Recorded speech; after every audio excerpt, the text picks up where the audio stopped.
Allez, bonjour à toutes et à tous. Il y a des signes qui ne trompent pas. Vous avez peut-être reçu votre carte d'électeur dans votre boîte aux lettres ces derniers jours.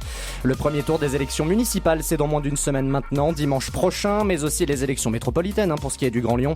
Et vous le savez, depuis maintenant 6 semaines, votre radio RCF Lyon se mobilise pour vous aider à faire votre choix, ici, dans la 3e ville de France. Tous les candidats déclarés à Lyon sur 17 minutes pour vous présenter leur programme, leurs projets, leurs ambitions pour vous et pour votre ville. Et pour fermer la marche, le maire sortant est avec nous ce matin. RCF, les élections municipales. Et bonjour Grégory Doucet. Bonjour. Merci à vous d'être avec nous ce matin en direct en studio sur RCF Lyon, maire écologiste sortant, candidat à votre propre réélection. Bon, comment on aborde cette dernière semaine en étant maire sortant, mais pour l'instant deuxième, loin derrière son challenger ? On continue sa campagne avec une campagne de proximité, marché porte-à-porte, réunion d'appartements. On était samedi soir sur les berges du Rhône pour un grand meeting féministe avec des milliers de personnes qui étaient venues nous rejoindre. Voilà, on reste aux côtés des Lyonnaises et des Lyonnais. Bon, vous n'avez pas vraiment, le moins que l'on puisse dire, c'est que vous n'avez pas vraiment bénéficié de l'avantage qu'on dit du maire sortant. Vous êtes aujourd'hui donné à 30% au premier tour, près de 15 points derrière Jean-Michel Aulas. Comment est-ce que vous expliquez que vous soyez si loin encore ce matin ? Je vais laisser les analyses aux commentateurs politiques. Non, ce qui est clair, c'est que on a vu aussi des sondages qui donnaient une forte adhésion aux politiques publiques que nous avons menées sur ces 6 dernières années, en particulier, bien évidemment, la végétalisation de la ville avec ces 30 hectares qu'on a regagnés sur le bitume, y compris d'ailleurs sur des politiques publiques que certains pouvaient juger peu populaires. Je pense en particulier aux 30 km/h qui sont maintenant la réglementation la plus commune sur la voirie lyonnaise. Et bien même cette politique publique-là est plutôt plébiscitée. Et c'est normal puisqu'elle porte ses fruits, figurez-vous. Elle nous a permis de diviser par 2 le nombre d'accidents de la route sur la ville de Lyon. Donc ce sont tout simplement des vies qu'on a pu sauver. Il y a tout juste un an, avant la candidature officielle de Jean-Michel Aulas, vous disiez qu'il ne vous effrayait pas à ce moment-là. Bon, aujourd'hui, il vous bat, il ne vous effraie peut-être pas, mais il vous bat aujourd'hui. Qu'est-ce que vous dites maintenant, à une semaine du premier tour, sur sa candidature ? Alors, je vais pas passer mon temps à commenter la candidature de Jean-Michel Aulas, tout simplement parce que moi, ce qui m'intéresse, c'est de m'adresser aux Lyonnaises et aux Lyonnais. Il vous fait peur quand même, encore ce matin, à une semaine du premier tour, 15 points devant dans les derniers sondages, il vous fait peur quand même ? Alors, j'ai plutôt l'impression que c'est RCF qui lui fait peur, puisqu'il n'est pas venu débattre avec vous pour présenter son programme. Donc, non, moi, vous savez, je suis engagé dans cette campagne pour, encore une fois, bien évidemment, prolonger un mandat qui nous a permis de réaliser beaucoup de choses sur 6 ans, enfin sur presque 6 ans. On a commencé à transformer la ville, c'est sûr. On a commencé à l'adapter, notamment aux nouvelles conditions du climat. On a rétabli aussi, on va dire, certaines inéquités territoriales héritées du passé. Mais là, je crois qu'il faut aller plus loin. Et d'ailleurs, les Lyonnaises et les Lyonnais nous l'ont dit. On a réalisé un exercice de grande écoute l'été dernier. Ils nous ont dit leurs priorités. C'est le logement d'abord, c'est la santé et c'est la sécurité. Et moi, ce sont mes 3 priorités pour le mandat qui s'annonce. Alors, selon un sondage publié le 20 février dernier, Ipsos BVA, les priorités ne sont pas les mêmes, en tout cas. Loin devant l'écologie aujourd'hui, qui était pourtant la priorité en 2020 des électeurs lors du dernier scrutin qui vous avez vu être élu à la tête de la mairie de Lyon. Une inversion des pôles en votre défaveur, avec la sécurité aujourd'hui qui prend la place de l'écologie, qui est loin derrière, 15 points derrière là aussi, de ces problématiques de sécurité. L'écologie est devenue un gros mot aujourd'hui en 2026 ? Absolument pas. Je crois au contraire que, quand bien même, quand vous interrogez les gens, ils vont pas forcément le mettre en priorité.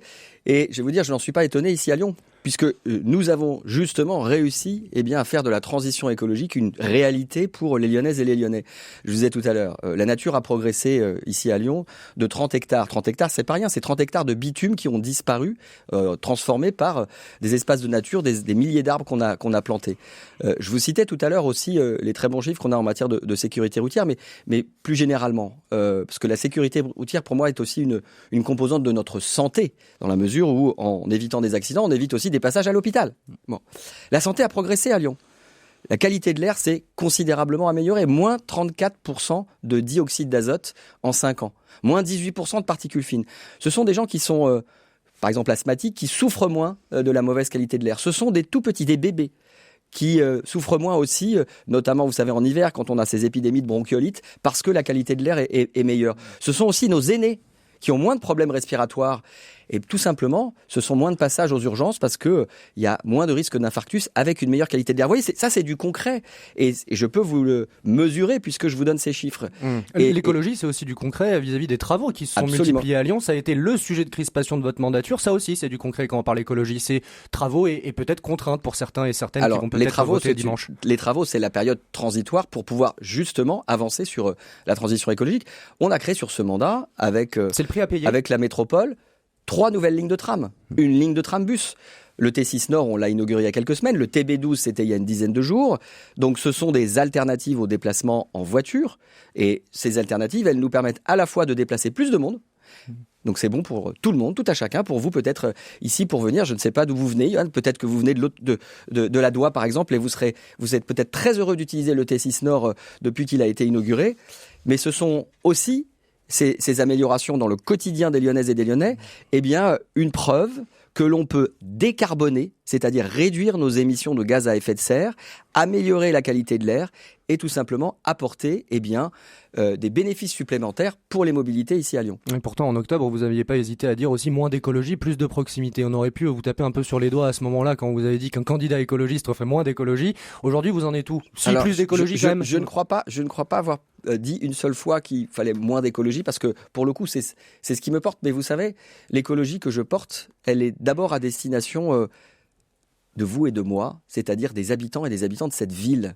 C'est, encore une fois, dans le quotidien qu'elle s'est traduite.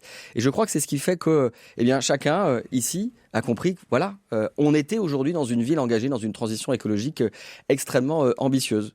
Alors maintenant, on va regarder le programme d'un peu plus près, notamment autour de vos priorités et de celles des électeurs. On va mêler les deux. La sécurité du quotidien, en tout cas c'est comme vous l'appelez dans le programme. Porter le nombre de policiers municipaux à 400. Une brigade anti-incivilité composée de 50 agents.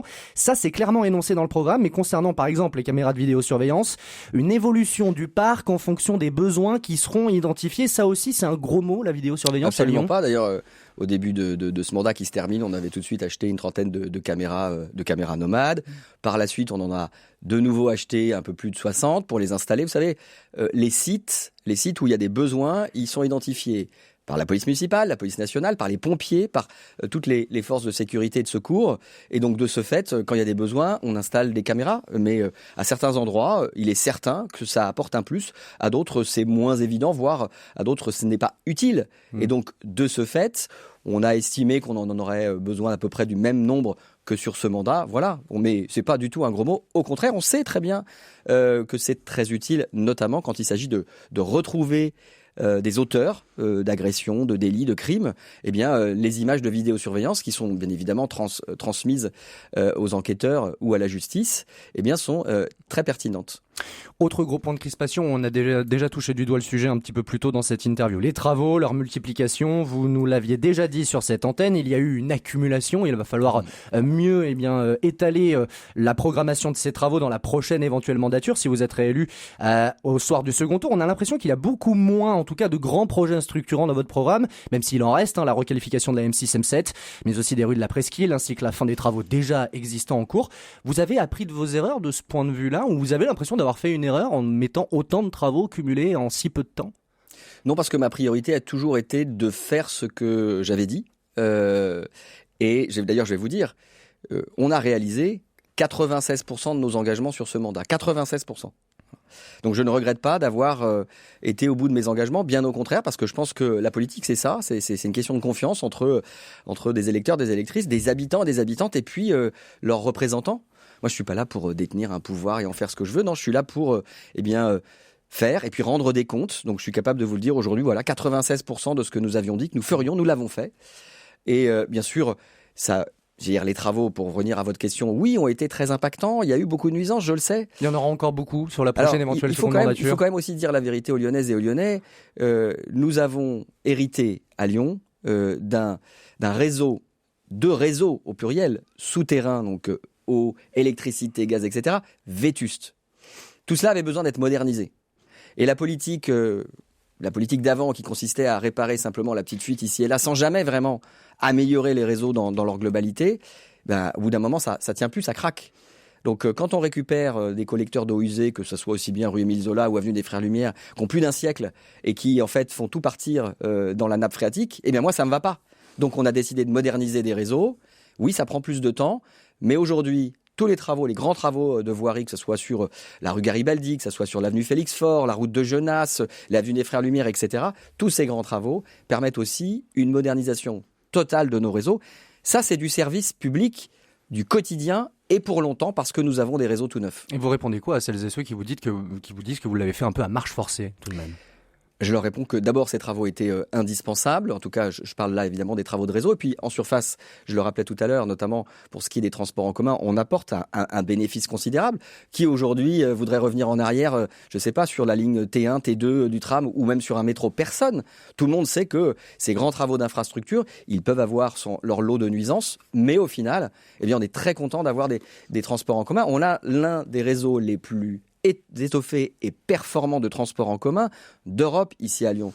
Soyons-en fiers et continuons de le développer.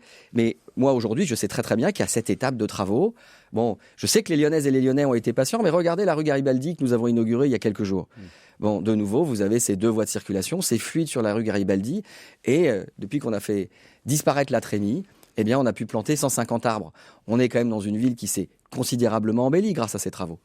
Il y a un public qui vous a aussi un peu dans le viseur tout de même, hein. Ce sont les commerçants, la ZTL, la ZFE, la réduction de la place de la voiture, des travaux qui perturbent leur boutique selon eux, une vacance commerciale aussi qui a augmenté, ça c'est vraiment pour les chiffres. Comment est-ce que vous comptez répondre également à ces critiques et puis surtout répondre à leurs besoins, à leur détresse, puisqu'on peut presque parler de détresse aujourd'hui? Pour certains, c'est vrai que la période est difficile. Elle n'a pas commencé d'ailleurs avec la période des travaux, elle a commencé avant. Je veux dire, la période Covid a aussi été pour un certain nombre de professionnels difficile à passer, malgré les fameux PGE que l'État a réalisé, mais aujourd'hui beaucoup arrivent à échéance, donc c'est difficile, il faut rembourser ces facilités de crédit qui ont été accordées. Mais bon, c'est vrai qu'il y a beaucoup de secteurs qui sont en difficulté. Vous savez, les plus grosses difficultés auxquelles sont confrontés les commerçants, c'est quoi? C'est d'abord la transformation des modes de consommation. Vous avez des gens qui épargnent, en France, il faut le dire, qui épargnent beaucoup plus ou qui consomment beaucoup moins. Ça va d'ailleurs souvent de pair. Et puis vous avez une concurrence du commerce en ligne qui est terrible pour certains commerces de proximité. Mais nous, à Lyon, on a la chance d'avoir un tissu commercial de très grande qualité. D'abord parce qu'on a beaucoup d'indépendants. Ça veut dire qu'on a un très bel esprit d'entreprise. Et ça, c'est une caractéristique de nos commerçants lyonnais. Et j'y tiens et je veux défendre ça. Et le rôle de la mairie, c'est de les aider à la fois pour les installer, mais aussi pour développer leur activité. Donc, on a un certain nombre de mesures, comme par exemple la création d'un office Lyon Commerce. Il sera là pour accompagner la création d'activités, alors les nouveaux commerçants ou ceux qui veulent s'étendre. Mais il est aussi très important de travailler sur l'espace public. Si on veut que le commerce soit florissant, il faut que les rues dans lesquelles vous déambulez pour aller chez votre commerçant, elles soient agréable. Alors c'est vrai que la ZTL a notamment provoqué quelques travaux, on a installé les bornes, c'est vrai qu'elle a diminué la place de la voiture, mais regardez tous les grands centres des grandes villes européennes. Pensez à Milan, pensez à Londres, pensez à Bruxelles. Vous avez des grands centres piétons, et là, dans ces grands centres piétons, le commerce fonctionne très bien. On est présentement dans la période intermédiaire, mais je peux vous assurer qu'avec l'apaisement de la circulation, que ce soit en presqu'île, que ce soit rue du Mail à la Croix-Rousse, que ce soit avenue des Frères Lumière dans le 8e, pour ne prendre que ces exemples-là. Eh bien, cet apaisement, il est propice au commerce. Un projet qui vous met pour l'instant malgré tout loin derrière votre concurrent, même si évidemment les sondages sont ce qu'ils sont aujourd'hui à l'heure à laquelle on se parle. Avant le premier tour, votre concurrent numéro 1, Jean-Michel Aulas, encore ce matin, crevons l'abcès. Une alliance avec LFI, oui ou non au second tour? Vous savez, mon objectif, c'est que ce programme, qui est le programme de l'Union de la gauche et des écologistes que je porte, que je mène, il soit le même au premier et au deuxième tour et au matin du 23 mars, on commence à le mettre en œuvre. C'est ça mon objectif. Mais vous accueillez la France Insoumise avec vous s'il le souhaite. Nous verrons au soir du premier tour. Mais au soir du premier tour, tout le monde devra prendre ses responsabilités. Tout le monde devra prendre ses responsabilités parce qu'il y aura d'un côté, et ça, sans lire dans une boule de cristal, on peut d'ores et déjà, on va dire, très largement le deviner, il y aura d'un côté le projet progressiste qui vise à poursuivre la transformation de Lyon, à donner la priorité au logement, à la sécurité, à la santé pour les Lyonnaises et les Lyonnais. Et puis un projet du siècle passé qui est encore fondé sur le tout béton, avec une belle part d'affairisme, il faut le dire ici sur votre antenne. Et il faudra que chacun fasse son choix. Et ce choix, il devra être fait bien sûr par moi, mais il devra aussi être fait par Nathalie Perrin-Gilbert, par Georges Képénékian, par Anaïs Belloissa-Chérifi. Chacun devra prendre ses responsabilités. Et qu'est-ce qu'on veut pour notre ville ? Eh bien, moi, je veux que la ville de Lyon, elle continue à être sur le chemin du progrès. Et c'est ce que je défends. C'est ce que je défendrai au premier et au deuxième tour. La patronne de votre parti, Marine Tondelier, est venue vous soutenir jeudi dernier. Elle annonce une remontada. Donc voilà, c'est comme ça qu'elle le dit, en tout cas jeudi dernier. 15 points à rattraper en 2 semaines, on le rappelle. Vous pensez vraiment que c'est possible ? On a presque une impression de naïveté, finalement, en écoutant ça. Mais aucun sondeur n'a jamais prédit une élection. Comment on fait pour faire une remontada comme celle-là ? Eh bien, comme je vous le disais tout au début, vous avez commencé votre interview par ce point sur où est-ce qu'on en est dans la campagne. La campagne, vous savez, elle bat son plein. Moi, je suis tous les jours aux côtés des Lyonnaises et des Lyonnais dans des configurations très très différentes. On prend le temps de discuter, on prend le temps d'expliquer. Et moi, j'ai énormément de retours excellents de la population. Voilà. Alors, ça ne fait pas non plus une élection ou un résultat d'élection que d'être en proximité. Mais bien sûr, ça dit quand même quelque chose d'une ambiance. Puis on va aussi se le dire. Enfin, je veux dire, l'attitude de mon principal opposant qui consiste à ne pas répondre aux journalistes. Donc, il n'est pas venu sur votre antenne, mais il a aussi refusé certaines interviews de certains de vos confrères ou consoeurs. Et puis, surtout, son refus systématique de participation à des débats. Il a fait un débat qui lui a valu beaucoup de retours très négatifs. Les gens m'en parlent.